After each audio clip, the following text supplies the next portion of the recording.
খুব সাধারণ রান্নাকেই মশলার একটু হেরফের করে অসাধারণ করে তোলা যায়, তেমনি একটা রেসিপি আজকে বানাবো। চিংড়ি দিয়ে লাউয়ের খোসার ভাজি, সিম্পল একটা রেসিপি, কিন্তু এটার স্বাদ এক কথায় অসাধারণ।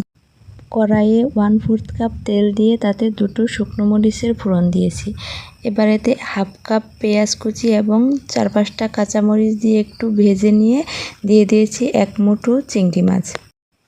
এবার 1/2 চামচের মতন হলুদ গুঁড়া দিয়েছি এবং সব কিছু খুব সুন্দর করে ভাজা হলে যখন সুন্দর একটা সুঘ্রাণ আসছে, এই পর্যায়ে আগে থেকে কুচি করে নেওয়া লাউয়ের খোসা এবং লাউয়ের পিছনের শক্ত অংশটা থাকে, ওটা আমি একসাথে কুচি করে নিয়েছি, এটা দিয়ে দিচ্ছি।